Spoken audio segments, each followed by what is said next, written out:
bersuci atau berwudu. Kemudian Pemirsa bersentuhan dengan Fatwativi sebuah batal, rahimana wa wudunya rahimakumullah. batal. Bismillahirrahmanirrahim. Assalamualaikum warahmatullahi wabarakatuh. Alhamdulillah wassalatu wassalamu ala rasulillah wa ala alihi wa sahbihi wa man walah wa la hawla illa billah amma ba'd. Pemirsa, pendengar, dan penyimak Fatwa TV dimanapun Anda berada, Alhamdulillah senang rasanya dapat bertemu Anda kembali pada program kesayangan kita, Fatwa TV Live Interaktif, pada segmen konsultasi keluarga bersama guru kita Ustadz Dr. Syafiq Riza Basalama MA yang merupakan anggota Dewan Fatwa Perhimpunan Al-Irsyad. Para pemirsa Fatwa TV dimanapun Anda berada, insya Allah dalam 1 jam ke depan kita akan menemani Anda untuk menjawab pertanyaan-pertanyaan Anda serta mendengarkan nasihat dari Ustadz. Para pemirsa Fatwa TV dimanapun Anda berada, Alhamdulillah telah membersamai kita di studio Fatwa TV Jember, Ustadz Dr. Syafiq Riza Basalama. Kita sapa terlebih dahulu. Assalamualaikum Ustadz. Waalaikumsalam warahmatullahi wabarakatuh. Gimana kabarnya Ustadz? Alhamdulillah. Amin amin. Alhamdulillah Ustadz bikhair. Tapi Ustadz, ini kita sekarang Ustadz ada di tanggal malam 24 Dzulqa'dah. Masya Allah ya. Masya Allah. Nggak terasa ya. Nggak terasa. Setelah ini sudah Dzulhijjah Ustadz. Kira-kira apa sih Ustadz yang perlu dipersiapkan seorang muslim ketika masuk bulan Dzulhijjah? Allahu Akbar ya. Kita lihat jemaah haji Indonesia sudah mungkin 70% lebih mungkin sudah meninggalkan Indonesia dalam rangka melaksanakan ibadah haji. Dan ibadah haji ini memang letaknya di atau puncak dari ibadah haji itu di tanggal 9 Dzulhijjah.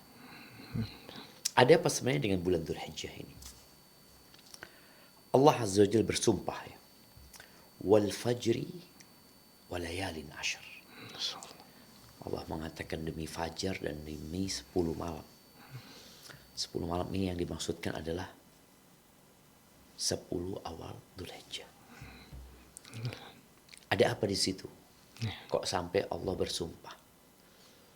Ternyata memang sepanjang tahun itu berapa hari? 364 Ustaz. 64.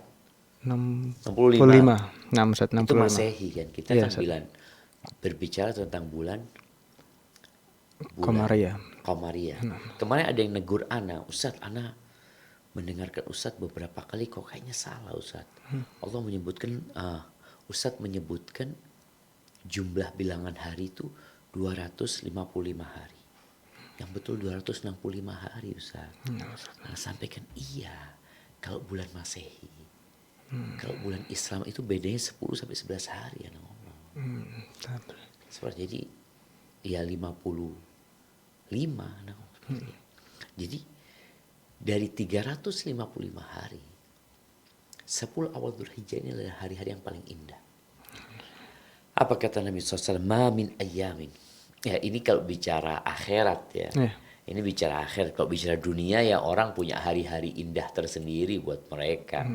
Mungkin tahun baru Masehi itu hari-hari bersenang-senang buat mereka. Tapi buat seorang muslim yang beriman dengan Allah dan hari akhir, Rasulullah SAW mengatakan ma min ayyamin al-amalu salihu fihinna ahabbu ilallah au khairun wa ahabbu ilallah min hadhil ayyam. Tidak ada hari-hari yang beramal soleh di hari-hari tersebut lebih baik, lebih dicintai Allah daripada beramal soleh di 10 awal Dzulhijjah. Mungkin sebagian orang nggak ngeh gitu ya. Karena memang ya nggak ada pengumuman ya, nggak ada penjelasan yang ada flyer atau apa, biasa-biasa aja gitu loh. Orang mungkin berpikir ya Idul Adha, dia berpikir Idul Adha. Idul Adha kapan ya tanggal berapa Idul Adha? Tanggal 17 Juni gitu kan mereka lupa Idul Adha itu 10 Dzulhijjah. Kalau Idul Fitri itu 1 Syawal. Jadi di awal bulan. Tapi kalau Idul Adha itu di hari ke-10. Puncak dari hari-hari terindah ini. Ketika Nabi menjelaskan itu alaihi salatu wasallam, para sahabat bertanya tentang fadilah. Apakah jihad di jalan Allah, di mana seorang muslim akan mengorbankan nyawanya, hartanya, boleh jadi dia pulang dalam kondisi tewas, atau dia pulang dalam kondisi cacat, boleh jadi dia menang juga dalam peperangan. Apakah itu tidak dapat mengalahkan fadilah beramal di 10 awal Dzulhijjah? Jadi sahabat itu sudah berbincang tentang at-tafadul, ya, tentang membandingkan mana yang lebih utama. Kita kan mana yang lebih murah, Betul. mana yang lebih enak, Lebih mereka mudah. enggak. Mana yang lebih mudah, mereka melihat mana yang lebih utama gitu. Apakah jihad di jalan Allah tidak dapat menandingi beramal soleh di awal Dzulhijjah? Kata Nabi SAW, walal jihadu fi sabilillah. Bayangkan jihad di jalan Allah. Yang orang jihad itu pahalanya. Ketika ada seorang sahabat yang tanya kepada Nabi SAW, ya Rasulullah, dullani ala amalin ya'dilu jihad. Kasih tahu aku amalan yang sebanding dengan jihad. Kata Nabi SAW, la ajidu. Nggak ada. Aku tidak mendapatkan. Apakah engkau bisa ketika seorang mujahid itu keluar dari rumahnya menuju ke medan perang, engkau sholat nggak putus, engkau puasa nggak berbuka? Kata sahabat, siapa yang mampu? Ya itu nggak ada. Tapi ternyata beramal di 10 awal Dzulhijjah ini Lebih baik. tidak bisa dikalahkan dengan jihad. Illa rajulun, kecuali satu kondisi jihad, seorang yang kharaja bimalihi wa nafsi, dia keluar dari rumahnya dengan harta dan jiwanya, tapi dia tewas, meninggal dunia, hartanya nggak ada yang balik, nyawa dia juga hilang. Berarti kalau mujahid itu masih pulang, menang, beramal di 10 awal Dzulhijjah, lebih baik dari itu. Dan di hadis lain dikatakan a'dhamu ayyamid dunya. A'dhamu ayyam itu artinya hari-hari dunia yang paling agung gitu. Di situ ada haji, ya. Kalau bicara 10 Syawal, 10 akhir Ramadan, ya. Itu kan malamnya. Malamnya. Semua amalan yang diamalkan oleh muslim di 10 akhir Dzulhijjah, di 10 akhir Ramadan, itu bisa diamalkan di 10 awal Dzulhijjah. Tapi amalan di awal Dzulhijjah nggak bisa diamalkan di 10 hari Ramadan. Nggak bisa. Bisa orang haji di malam Lailatul Qadar. Nggak bisa. Haji ya tetap wukuf tanggal 9. Tanggal 9 itu bayangin ya. Puasa Arafah. Artinya orang yang ada di Arafah itu nggak puasa. Karena mereka sedang wukuf. Yang di luar Arafah, yang berpuasa itu dapat pengampunan dosa 2 tahun. Allah. Maka harapan Anda setiap keluarga ya berusaha untuk mengajak anaknya, suami ngajak istrinya, istri ngajak suaminya, untuk memanfaatkan 10 awal Dzulhijjah. Barakallahu fikum. Jazakumullah khairan wa barakallahu fikum Ustaz. Alhamdulillah itu sebagai nasihat pembuka kita pada acara live interaktif pada malam hari ini. Baik para pemirsa Fatwa TV dimanapun Anda berada, kita sapa terlebih dahulu beberapa radio yang telah tergabung pada RTVC. Di antaranya adalah Radio Binbas Yogyakarta, Radio Sahabat Tegal, Radio MD FM Probolinggo, Radio Hang FM Batam, Radio Amoba Pangkal Pinang, Radio Sagu FM Sumatera Barat, Radio Gema FM Bontang, Radio Al Hikmah Banyuwangi, Radio Tua FM Riau, Radio Madinah Caruban, dan Radio Mas FM Seragen. Baik para pemirsa Fatwa TV dimanapun Anda berada, kami membuka kesempatan bagi Anda semua untuk bisa bertanya secara langsung kepada Ustadz dengan menghubungi layanan interaktif kami di 0821 706087 atau dapat menghubungi layanan satelit kami di 0331 544 6087 atau dapat mengirimkan pertanyaan melalui website kami di dewanfatwa.com. Baik Ustadz, kita izin membacakan pertanyaan yang sudah masuk di website kami. Oh baik, telah terhubung bersama kami Ustadz. Kita dahulukan yang telepon terlebih dahulu. Siap. Barakallahu fikum. Baik, bersama kami Ummu Yodi di Riau. Kita sapa terlebih dahulu. Assalamualaikum. Waalaikumsalam warahmatullahi wabarakatuh. Ya Ibu, silahkan pertanyaannya. Ya, Assalamualaikum Ustaz. Waalaikumsalam warahmatullahi wabarakatuh. Ahlan wa sahlan. Tafadhali. Ya. Izin lanjutkan pertanyaan dari member WhatsApp Girosa Ustaz. Begini Ustaz, nenek-nenek umur 70 tahun tapi masih dalam kondisi sehat walafiat. Bolehkah beliau safar tanpa mahram? Terus apakah boleh dia tinggal dengan laki-laki yang umurnya 35 tahun? Laki-laki ini tinggal di pavilion rumahnya. Kira-kira kalau seandainya kita minta laki-laki itu tolong antar jemput nenek itu untuk kegiatannya, boleh nggak? Masya Allah. Next. Nah, Itu aja Ustadz siap. pertanyaannya. Barakallahu fiik. Wafikum warahmatullahi. Ya, Ya, Ustaz. ahibati fillah, kalau bicara mahram ya. Naam, Ustaz. Rasul sallallahu alaihi wasallam mengatakan la tusafirul mar'atu illa ma'adhi mahram. Perempuan itu nggak boleh safar kecuali ada mahramnya. Jarak safar yang memang hukum-hukum safar berlaku di sana. Seperti sholatnya boleh dikosor, ya. Puasa boleh dibatalin, kayak gitu. Bagaimana dengan seorang nenek-nenek yang sudah tua renta? Hukum asalnya sama. Hukum asalnya sama. Artinya dia jangan safar kecuali dengan mahram. Kecuali dalam kondisi ada keperluan yang mendesak. Yang kedua, ada jaminan keamanan buat dia. Karena memang secara hukum perempuan ini dalam Islam sangat dihargai dan dihormati. Bukan untuk mengekang mereka, sejatinya perintah untuk safar dengan mahram itu untuk melindungi para wanita. Boleh jadi juga karena wanita ini juga udah nggak ada yang hasrat mungkin ya, karena dia sudah tua seperti itu. Walaupun dia sehat mungkin memang ada beberapa hukum yang tidak berlaku. Seperti kewajiban untuk senantiasa berjilbab itu buat wanita yang tua renta yang udah yang nggak ada yang dia nggak mau nikah, orang juga nggak berhasrat sama dia. Dia di rumah tuh boleh pakai kerudung aja, nggak pakai jilbab besar gitu ya. Dia keluar.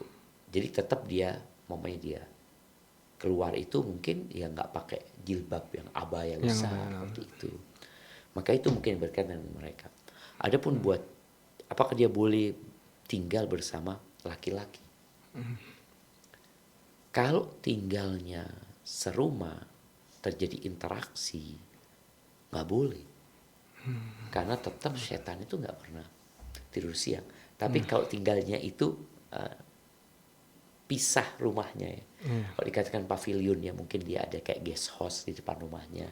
Dia di rumah induk ya. Itu orang di sana seperti ya banyak di rumah tukang kebun biasanya ada rumah sendiri ya, seperti itu. Nggak kumpul sama rumah itu. Insya Allah nggak ada masalah kalau kayak gitu. Adapun bicara bolehkah dia diantar oleh orang tersebut? Ya kalau diantar pakai mobil dan usahakan perempuan duduk di belakang gitu ya. Tidak duduk di depan, semoga masih aman seperti itu. Dan usahakan juga kaca filmnya itu nggak gelap untuk menghindari kholwat. Karena yang dilarang sama Nabi SAW la yakhluwanna rajulun bimra'atin illa ma'adhi mahram. Nggak boleh seorang laki-laki itu berduaan dengan wanita yang nggak ada mahramnya di situ. Gitu. Mungkin seperti itu. Maka nasihat anak usahakan ada wanita lain yang menemani dia. Itu akan lebih aman insyaallah. Nah, Ustaz. Barakallahu fiik. Wafikum barakallah. Tapi Ustaz telah terhubung juga bersama kami Ibu hamba Allah di Batam. Kita sapa terlebih dahulu. Assalamualaikum Ibu. Waalaikumsalam warahmatullahi wabarakatuh. Ya Ibu, silahkan pertanyaannya. Naam, tafadhali. Afan mau nanya Ustadz, Ana punya anak Ahwat umur 17. Qadarullah anak ini benci sekali sama seorang abinya karena seorang abi mengizinkan seorang ibu kerja ke luar negeri. Jadi anak ini selalu menyalahkan seorang ayah gitu Ustadz. Dan anak udah menasihati ayah, abi umurnya kayak gini, umurnya udah sepuh, tolong memahami kasihan abi. Anak udah menasihati dan kata-katanya itu selalu kasar Ustadz. Mohon nasihatnya Ustadz, semoga Allah berikan hidayah. Syukran Ustaz, jazakallah khairan. Assalamualaikum warahmatullahi wabarakatuh.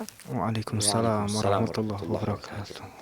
Masya Allah, iya kayaknya anak ini sakit hati sama abinya karena merasa abinya nggak tanggung jawab gitu.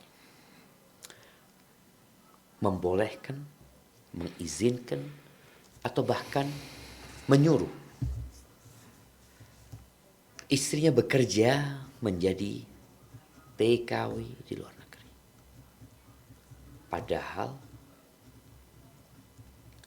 ar-rijalu qawwamuna 'ala nisa bima faddalallahu ba'dahum 'ala ba'din wa bima anfaqu min amwalihim. Laki-laki itu jadi pemimpin salah satu sebabnya karena dia memberikan nafkah. Bukan wanita yang disuruh cari nafkah.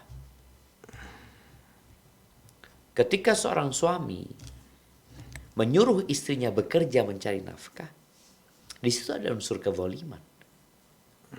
Seharusnya engkau yang kerja menafkahin aku gitu loh. Kalau istri mau membantu suami lain lagi ceritanya. Oke, sekarang kembali kepada pertanyaan. Perempuan ini istrinya keluar negeri tanpa mahram, bekerja di sana, capek, lelah, meninggalkan anak-anaknya. Jadi ketika seorang wanita itu tadi bekerja ke luar negeri, secara otomatis dia kalau berangkat tanpa mahram, itu yang pertama. Yang kedua, dia tidak bisa pulang kecuali dalam waktu yang cukup lama. Ketiga, dia tidak dapat mendidik anak-anaknya dengan sempurna. Ada banyak lah catatan itu. Maka akhirnya anak ini kecewa sama bapaknya. Apa yang harus dilakukan? Yang pertama, ibu minta maaf sama anaknya. Kalau memang apa yang dilakukan itu salah dan berdampak kepada anaknya, kepada pendidikan anak. Yang kedua, bapaknya suruh minta maaf. Jadi kedurhakaan itu tidak selalu dari anak. Boleh jadi orang tua ini durhaka sama anak. Orang tua yang punya kewajiban memberikan nafkah, punya kewajiban mendidik, merawat, memelihara anaknya. Bahkan Allah Azza wa Jalla mengatakan, ya ayyuhalladzina amanu qu anfusakum wa ahlikum nara. Wahai orang-orang beriman, jagalah diri kalian dan keluarga kalian dari api neraka. Ini orang tua besar tanggung jawabnya. Mereka akan ditanya sama Allah Azza wa Jalla. Maka dari pihak orang tua minta maaf sama anaknya. Kezaliman yang dilakukan orang tua itu bukan berarti boleh dijadikan alasan anak untuk durhaka. Nggak boleh. Anak tetap nggak boleh durhaka. Sampai orang tua yang kafir pun, apa kata Allah Azza wa Jalla? Wa in jahadaka ala an tusyrika bi ma laysa laka bihi ilmun fala tuti'huma. Kalau orang tuamu memaksamu untuk melakukan kesyirikan, yang sesuatu yang tidak benar, maka jangan taat. Tapi tetap berbakti. Wasahibhuma fid dunya ma'rufa. Dampingi keduanya dengan cara yang patut. Ini yang perlu disampaikan kepada anak. Nah, walaupun bapakmu kafir, anggap bapakmu nyuruhmu melakukan kekufuran, tetap itu bapakmu dan kau punya kewajiban berbakti.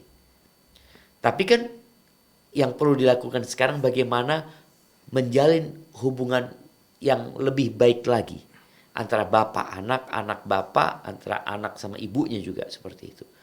Itu mungkin yang bisa dilakukan sambil orang tua memperbanyak istighfar, memohon ampun kepada Allah Azza wa Jalla kalau ternyata memang dia pernah menelantarkan anaknya.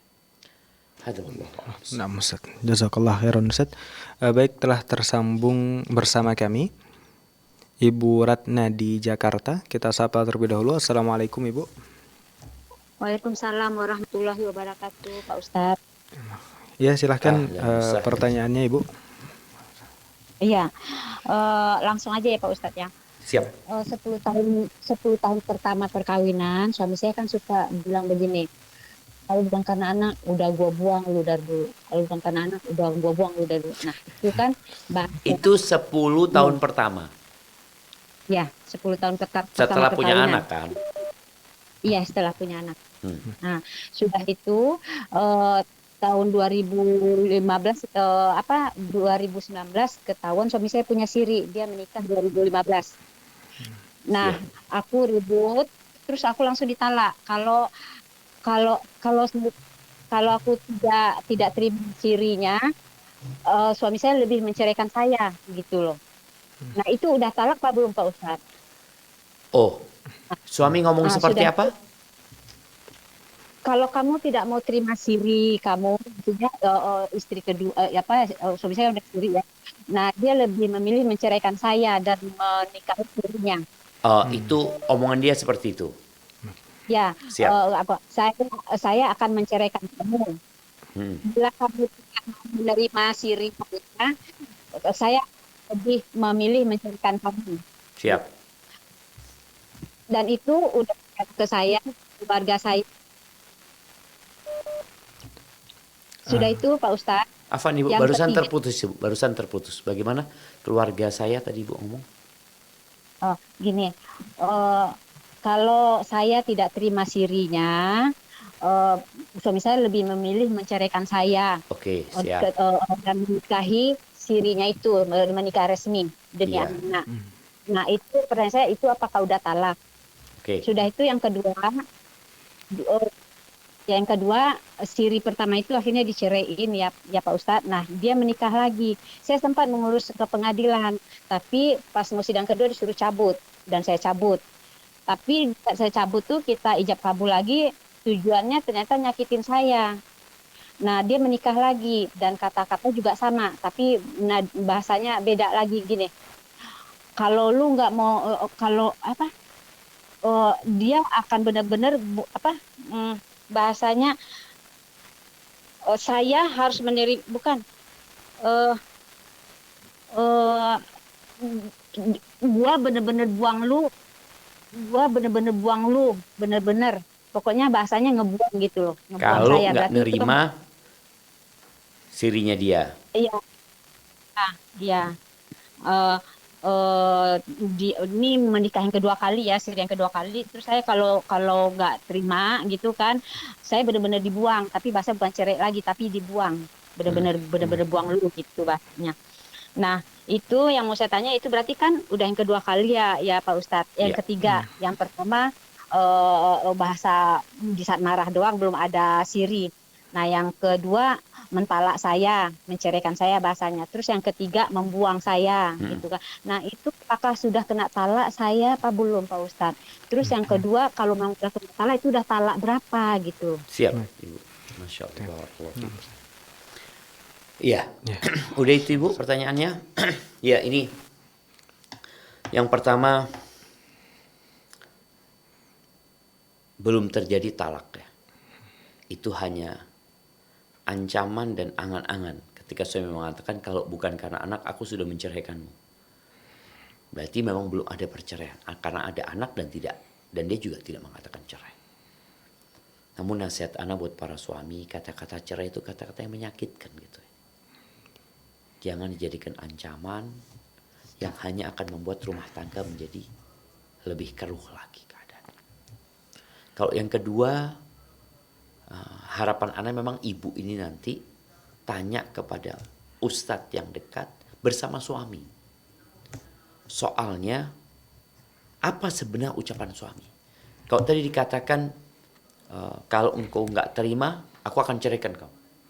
Ini ancaman juga, dia belum menjatuhkan talak.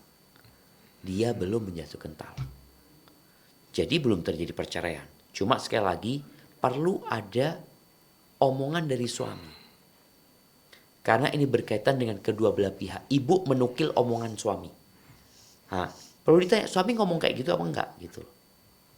Terus perbedaan kata akan menceraikan kalau ini masih mu'allak, artinya talak yang bergantung. Yang ketiga, aku akan buang engkau. Makanya aku akan buang dirimu. Ini juga masih ancaman karena dia nggak membuang. Karena istrinya kalau nggak terima, aku akan buang engkau. Kalau nggak terima. Jadi ada kondisi sekali lagi yang perlu didengar dari kedua belah pihak. Jadi kalau tolak mu'allak itu ya, kalau engkau keluar dari rumah, aku ceraikan. Jatuh cerai sama engkau. Ini tolak yang digantung dengan satu perbuatan. Ini tergantung keinginan suami. Kalau suami memang hendak menceraikan, jatuh cerai. Tapi kalau sekedar ancaman aja supaya dia nggak keluar rumah, sebenarnya orang mengatakan enggak jatuh cerai. Karena memang nggak ada niatan untuk menceraikan, hanya sekedar ancaman. Maka sekali lagi, buat Bu Ratna tadi, usahakan untuk tanya bersama suami, ngomong sama suaminya. Kalau Bu Ratna masih ingin melanjutkan rumah tangganya, ngomong sama suami, coba kita tanya ke Ustadz. Bawa suaminya, sehingga sang suami dengar. Kalau suami mungkin akan meralat ucapan Ibu Ratna, enggak Ustadz, Ana enggak ngomong kayak gitu, Ana ngomong kayak gini. Nah itu yang memang, tadi kan juga Bu Ratna lupa ya, kayaknya ngomongnya kayak gini, kayak gitu.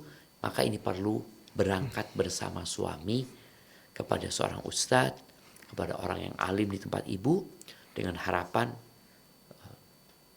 ya orang tersebut punya gambaran yang lengkap, sehingga tatkala memberikan jawaban itu jawaban sesuai dengan pertanyaan. Hadza wallahu a'lam. Nah, Ustaz. Afwan Ustaz, jikalau ancaman dari suami tadi itu Ustaz dilanggar oleh istri, apa itu langsung jatuh talak atau Ya seperti itu Ustaz? disampaikan. Apakah sekedar ancaman itu nggak ada niatan menceraikan, sekedar ancaman aja seperti itu? Sebenarnya ulama mengatakan enggak, karena dia nggak ada niat menceraikan. Sebagian mengatakan tolak mu'allaq itu ya kalau dikerjakan boleh jadi jatuh cerai. Baik Ustaz. Iya, ketika dilanggar Nah. bisa jadi jatuh.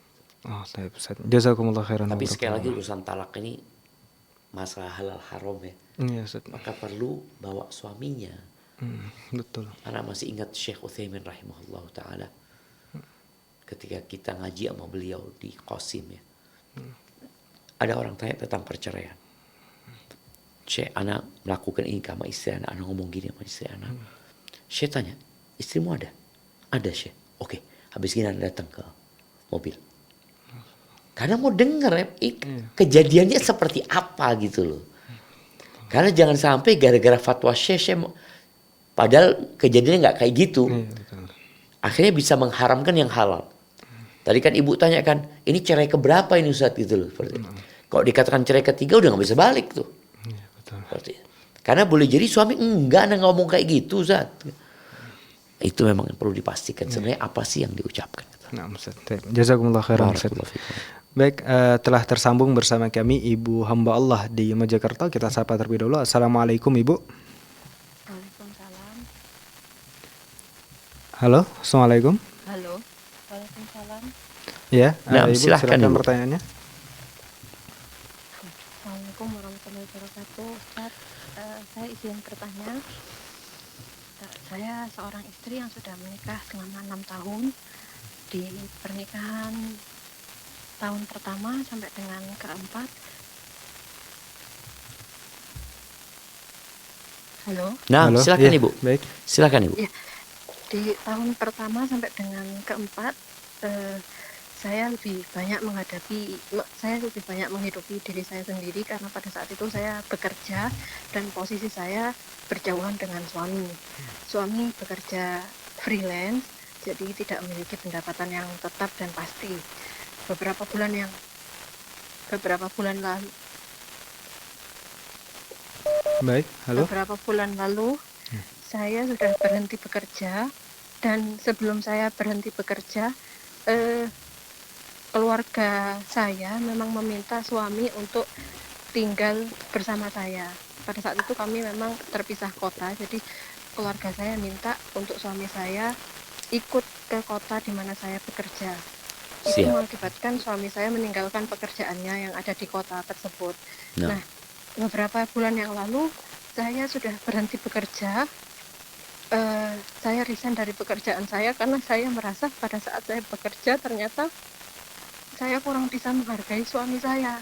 Pada saat itu saya memiliki pendapatan yang lebih dari cukup, sedangkan suami saya masih belum bisa mencukupi secara ekonomi. Jadi saya merasa saya lebih punya power dalam rumah tangga. Itu yang mengakibatkan saya tidak bisa menghargai suami saya. Akhirnya saya berhenti. Namun sampai dengan saat ini, alhamdulillah, suami masih belum mapan dalam segi ekonomi, sehingga saya merasa makin sulit. Nah, saya mohon penjelasan Ustaz, apa yang harus saya lakukan? Apakah yang pertama saya berdosa dengan suami saya? Karena yang pertama saya menuntutnya untuk mengikuti saya dan meninggalkan pekerjaannya.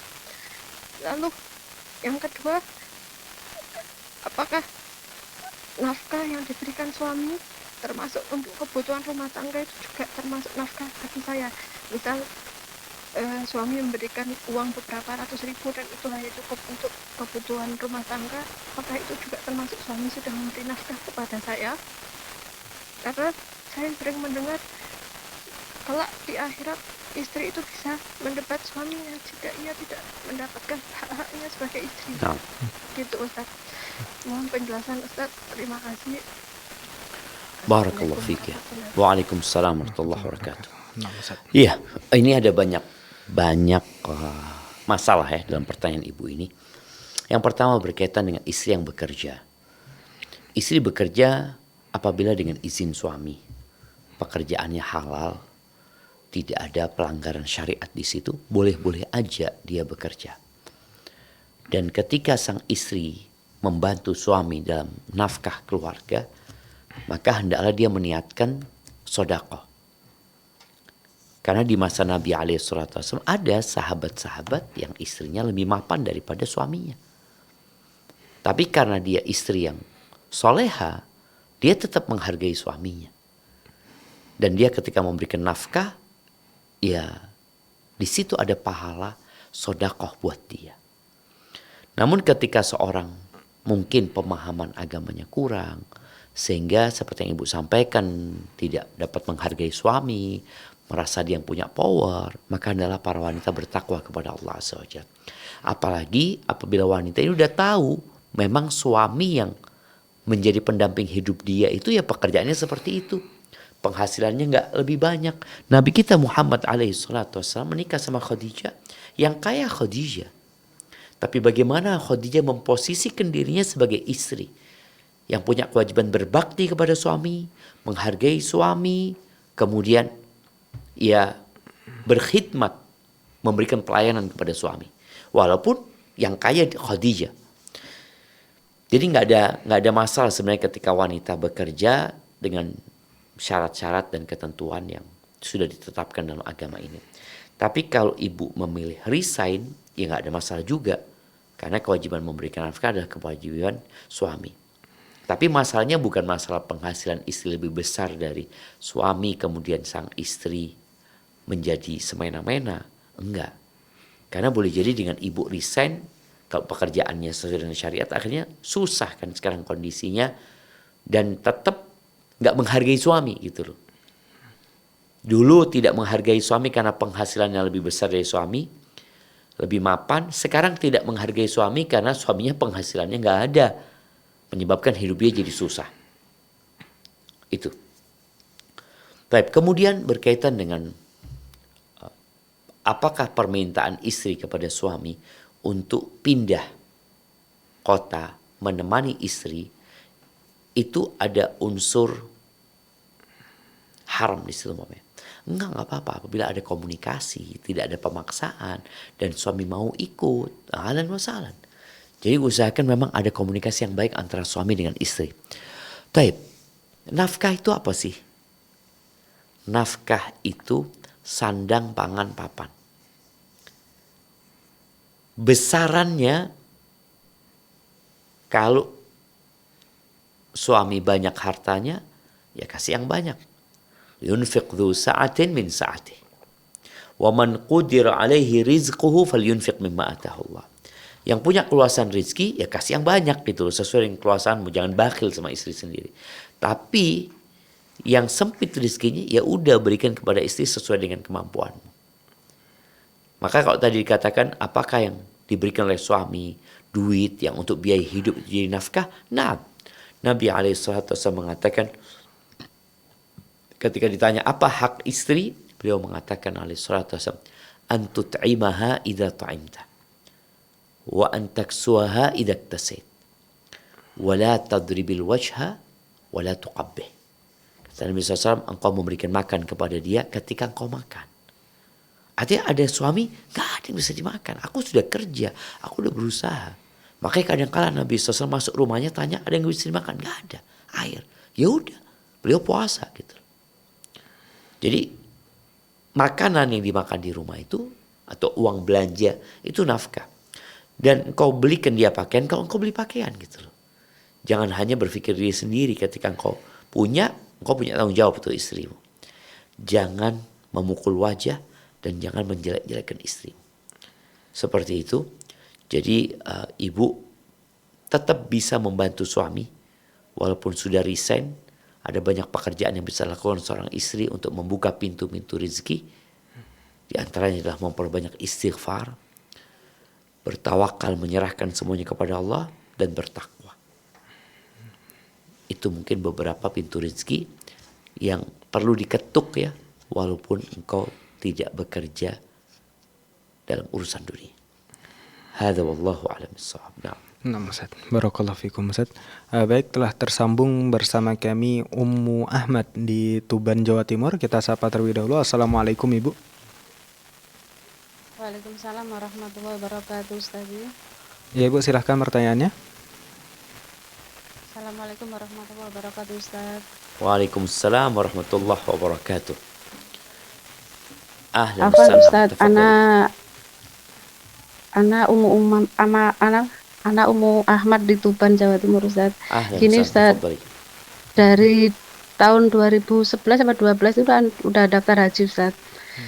Bersama suami, alhamdulillah.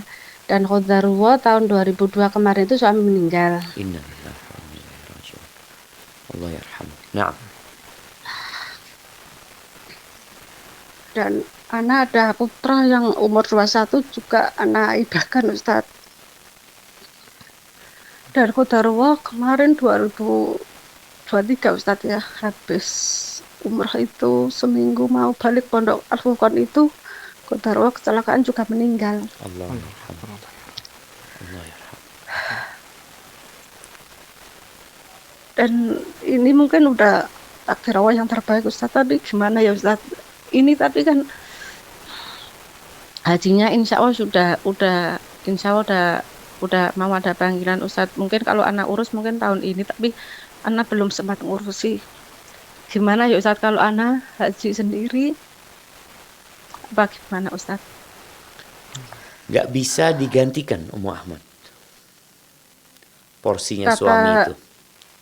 suami digantikan rahimahullah putraku yang Ahmad Khatibul Umam itu, Ustadz, yang dulu pernah tahun 2020 itu pernah ke daftar ke Jember juga sih, ke Ustadz Syafi. Kita datang bertiga itu, Allah yarhamu. alhamdulillah udah diterima, cuma dulu itu apinya jauh di Al-Furqan aja. Ustadz tahu kan Al-Furqan itu, dan kemarin Iya, itu iya. yang kecelakaan itu mau balik Al-Furqan. Allah yarhamu. Allah yarhamu. Umurnya 21, Ustadz. Jadi kemarin yang suamiku meninggal itu di bahkan rahimahullah Umam itu dengan pelik kan, Ustadz, nggak semudah itu sih. Iya, Alhamdulillah iya. dapat qadarullah kemarin ini meninggal juga gitu, Ustadz. Iya, Jadi anak udah nggak ada mahram gitu, Ustadz. Orang Dan tua nggak gimana ada, hajinya Muhammad? itu udah nggak ada, Ustadz.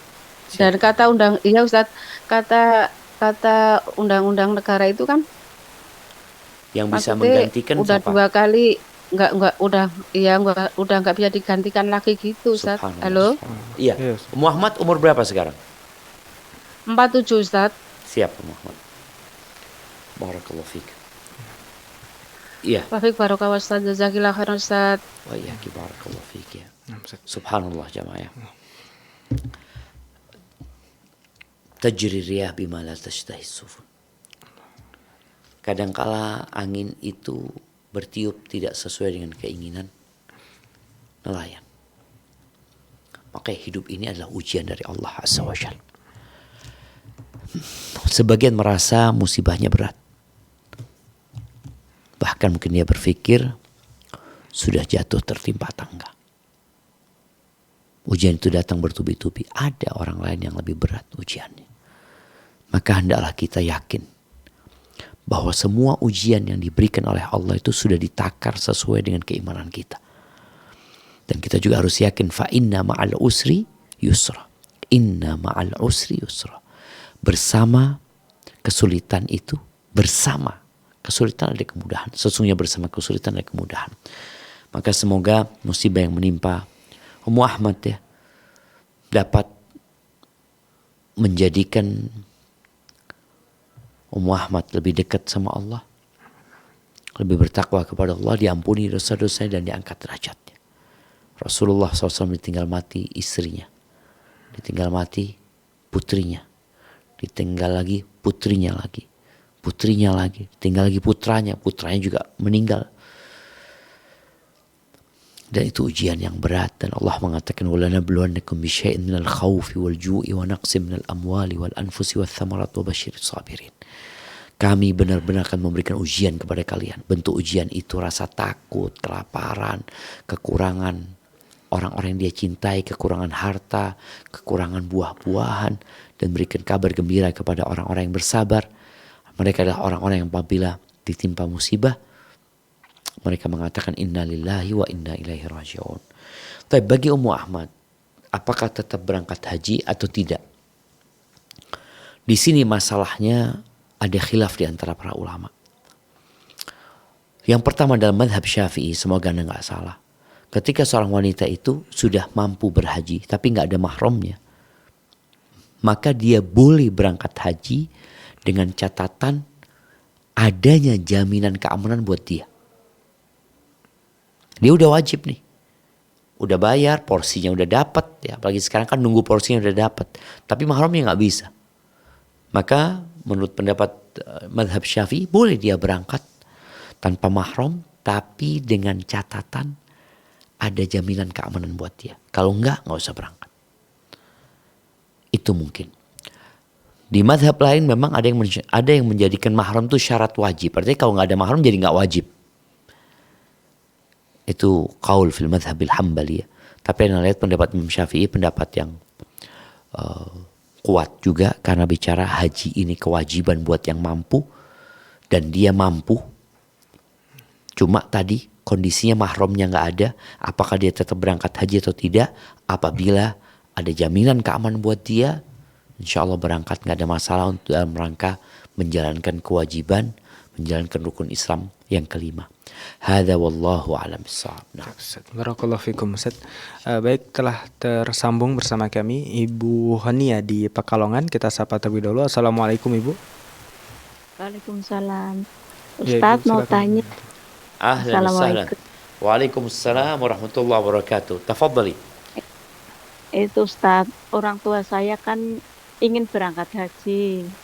Kedua orang tua saya, tapi udah meninggal. Lah, Belum saya sempat baca- berangkat. belum sempat, udah meninggal. Lah saya kan udah berangkat sama suami. Lah orang tua saya tak batalkan apa udah? Itu hukumnya sah apa enggak Ustadz? Siap. Masya Allah. Assalamualaikum warahmatullahi wabarakatuh. Waalaikumsalam warahmatullahi wabarakatuh. Ahibati fillah, ada orang yang mampu dan wajib berangkat haji, tapi nggak mau berangkat, kemudian mati. Ada orang yang nggak mampu, tapi ingin berangkat haji, kemudian mati. Ada orang yang mampu dan mau, tapi ajal keburu datang menjemput dia. Apabila seperti disebutkan orang tua itu ingin berangkat haji, ingin berangkat haji, dan sang anak mau memberangkatkan orang tua yang berangkat haji, tapi ternyata meninggal orang tuanya. Apakah boleh dibadalkan? Boleh. Menurut pendapat yang lebih rajih, bahkan pendapat jumhur ulama, boleh membadalkan haji. Karena di masa Nabi SAW, ketika Nabi sedang di Dzul Hulaifah, di tahun ke-10 Hijriah, ada seorang sahabat yang mengatakan, labbaik Allahumma an Syubrumah. Ya Allah, aku haji buat Syubrumah. Nabi bertanya kepada dia SAW, engkau sudah haji? Siapa Syubrumah? Kata dia, saudaraku, kerabatku. Engkau sudah haji? Belum ya Rasulullah. Maka kata Nabi SAW, hujja an nafsika, thumma hujja an Syubrumah. Engkau haji buat dirimu, kemudian kau hajikan Syubrumah. Iya seperti itu. Engkau haji buat dirimu, kemudian kau haji buat Syubrumah. Jadi nggak apa-apa.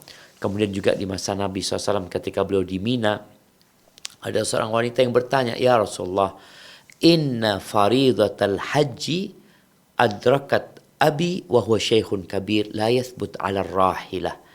Sesungguhnya kewajiban haji ini turun ketika bapakku sudah tua renta. Dia udah nggak bisa naik onta. Jatuh kalau dia nanti. Afa hujj anhu, apakah boleh aku menghajikan dia? Kata Nabi SAW, hujji an. hajikan dia. Jadi insya Allah boleh membatalkan haji, walaupun memang ada pendapat yang mengatakan nggak bisa, tapi pendapat jumhur ulama berdasarkan dalil-dalil tadi yang disebutkan, insya Allah diperbolehkan, dan semoga jadi pahala buat anak-anaknya yang menghajikan dan juga pahala buat orang tuanya. Hadza wallahu a'lam bissawab. Ustaz, barakallahu fikum Ustaz. Baik, telah tersambung bersama kami Ibu hamba Allah di Jakarta. Kita sapa terlebih dulu. Assalamualaikum. Waalaikumsalam. Iya, Waalaikumsalam warahmatullahi wabarakatuh. Assalamualaikum Ustadz. Waalaikumsalam Ana mau warahmatullahi. bertanya ini tentang rahimahullah Bapak Ana. Bapak Ana ini kan katanya kalau pembagian waris itu harus dibayarkan hutangnya, tapi sampai sekarang alhamdulillah tidak ada yang menagih hutang Bapak Ana. Nah, apakah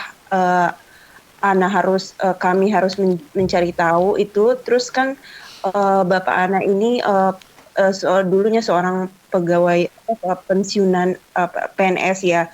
Nah, mungkin apakah ada hartanya yang tercampur dengan, maksudnya ada yang tidak baik itu, apakah bisa beliau kan itu meninggal karena COVID, mudah-mudahan meninggal secara syahid. Apakah yang mati syahid itu yang termasuk, maksudnya yang tidak diampuni karena hutang itu yang mana ya Ustadz? Kalau misalkan ada hartanya misalkan yang tercampur dengan yang tidak Haram baik gitu, pas nggak baik ketika gitu dia bekerja sebagai PNS, itu gimana ya Ustadz? Apakah Siap. itu termasuk hutang juga? Ya jazakallah khair ya Ustadz. Masya Allah, barakallahu fiik ya. Ini anak yang cinta sama orang tua ya. Masya Allah. Ada anak-anak yang orang tuanya mati, alhamdulillah gitu ya. Tapi ada anak yang sedih ketika orang tuanya meninggal dunia. Yang pertama, kalau bicara pembagian waris, iya, warisan itu boleh dibagi setelah utang dilunasin, wasiat ditunaikan. Yang kadangkala butuh waktu panjang. Anak ingat kalau nggak salah Zubair bin Awam, ketika dia meninggal dunia, dia pesan sama anaknya, "Nak, bantu abang lunasi utangnya abah." Jadi orang-orang yang mau titip uang sama Zubair atau barang, itu sama Zubair dianggap utang, udah jangan. Kalau amanah itu kan nanti kalau hilang bukan karena keteledoran yang memegang amanah, nggak diganti. Tapi kalau diutang ya harus diganti gitu loh. Maka Zubair memilih udah akadnya utang. Maka subhanallah, Abdullah bin Zubair itu 4 tahun kalau nggak salah. Di setiap musim haji, dia umumkan siapa yang punya piutang sama Zubair. Ditanya. Terus seperti itu. Sampai setelah 4 tahun, iya kalau nggak salah 4 tahun, baru warisannya dibagi. Kalau memang tadi ada kekhawatiran bapak ini punya utang. Jadi perlu cari tahu. Apalagi udah tahu bapak anak kayaknya punya utang gitu loh sama orang-orang itu. Maka tolong dicari tahu. Tapi kalau sudah dicari tahu dan kemudian udah selesai, maka ya udah warisan dibagi. Adapun gaji bapak sebagai seorang PNS yang bekerja, ya semoga kalau pekerjaannya halal, semoga halal. Tinggal sekarang anak-anak bagaimana berbakti sama orang tuanya. Salah satunya kalau ada sebagian hartanya yang mau diwakafkan, dibagikan mungkin 1/3 paling banyaknya, itu insya Allah akan jadi pahala buat orang tua. Apalagi kalau anaknya berpikir ada kekhawatiran di situ, ada yang nggak halal dalam penghasilan orang tua. Hadza wallahu a'lam bishawab. Barakallahu fikum Ustaz. Baik, para pemirsa Fatwa TV dimanapun Anda berada, kami mengajak Anda kembali untuk bisa bertanya secara langsung kepada Ustadz dengan menghubungi layanan telepon kami di 0821 706087 atau dapat menghubungi layanan satelit kami di 0331 544 6087 atau dapat mengirimkan pertanyaan melalui website kami di dewanfatwa.com. Baik Ustadz, ya, telah tersambung bersama kami Ibu Sireni di Lampung. Kita sapa terlebih dahulu. Assalamualaikum. Waalaikumsalam warahmatullahi wabarakatuh. Ya Ibu, silahkan Iya, Ustaz. pertanyaannya. Assalamualaikum Ustaz. Waalaikumsalam warahmatullahi wabarakatuh. Ahlan sahlan. Nah, silakan Ibu. Ya, begini Ustaz, ini masalah keluarga ya. Siap. Saya katanya kalau melayani suami, nggak melayani suami itu kan dosa gitu ya Ustadz ya. Dan itu katanya itu dilaknat sama malaikat gitu ya. Nah itu laknatnya itu sampai kapan ya Ustadz ya? Nah itu kan maksudnya itu mungkin kondisi nggak mau melayani suami itu karena kondisi saya itu kan dulu itu pernah keguguran gitu. Terus dikiret gitu ya. Jadi mungkin kalau orang itu nggak percaya usia saya itu udah kayaknya itu nggak ada hasrat gitu ya. Itu gimana itu ya Ustadz solusinya? Mohon pencerahannya Ustadz. Assalamualaikum warahmatullahi wabarakatuh. Waalaikumsalam Waalaikumsalam warahmatullahi wabarakatuh. Baik, Ustaz. Ya. Jadi ibu ini bertanya dilaknatnya sampai kapan gitu ya. Rasul sallallahu alaihi wasallam mengatakan, "Idza da'a ar-rajulu imra'atahu ila firashihi fa'abat fabata ghadban la'anathu al-malaika hatta tusbih." Apabila seorang istri dipanggil sama suaminya ke ranjangnya, kemudian sang istri menolak, lalu suami marah, bermalam dalam kondisi marah, maka wanita itu dilaknat oleh malaikat sampai subuh. Artinya kejadian itu ya biasanya di malam hari ya orang berhubungan. Itu sampai subuh dia dilaknat karena suaminya marah. Tapi ada suami yang menerima, dia tahu kondisi istrinya diajak, dia tahu istrinya sedang bermasalah, ya sedang sakit, dan itu insya Allah wanita-wanita yang tidak melayani suami dikarenakan adanya alasan yang syar'i, insya Allah dia tidak termasuk dalam yang dilaknat. Seperti itu.